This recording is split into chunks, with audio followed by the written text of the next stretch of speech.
Friends, good afternoon. তোমরা সবাই কেমন আছো? আশা করি ভালো আছো। চলো আজকে আমি দুপুরে, আজকে তো শুক্রবার, আজকে লাঞ্চের মেনুতে আমি কী কী করেছি তোমাদের সাথে শেয়ার করে দিই। তোমরা কে কী খেলে অবশ্যই কমেন্টস করে জানিও। আমাদের কারেন্ট চলে গেছে অনেকক্ষণ, 2 ঘন্টা হয়ে গেল, এখনও কারেন্ট আসেনি। এই গরমের মধ্যেই খেতে হবে। চলো আজকে কী কী রান্না করেছি শেয়ার করি। আছে ভাত, কাঁচা পেঁয়াজ, সঙ্গে কাঁচা লঙ্কা, শসা, এদিকে আছে ফুলকপি ভাজা,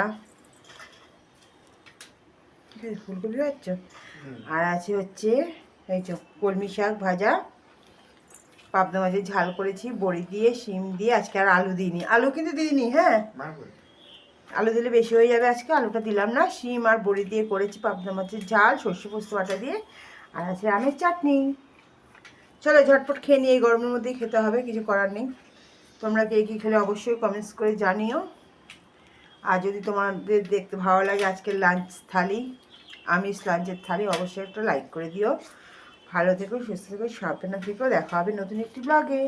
আর যারা নতুন দেখছে চ্যানেলটি প্লিজ সাবস্ক্রাইব করে দিও। টাটা।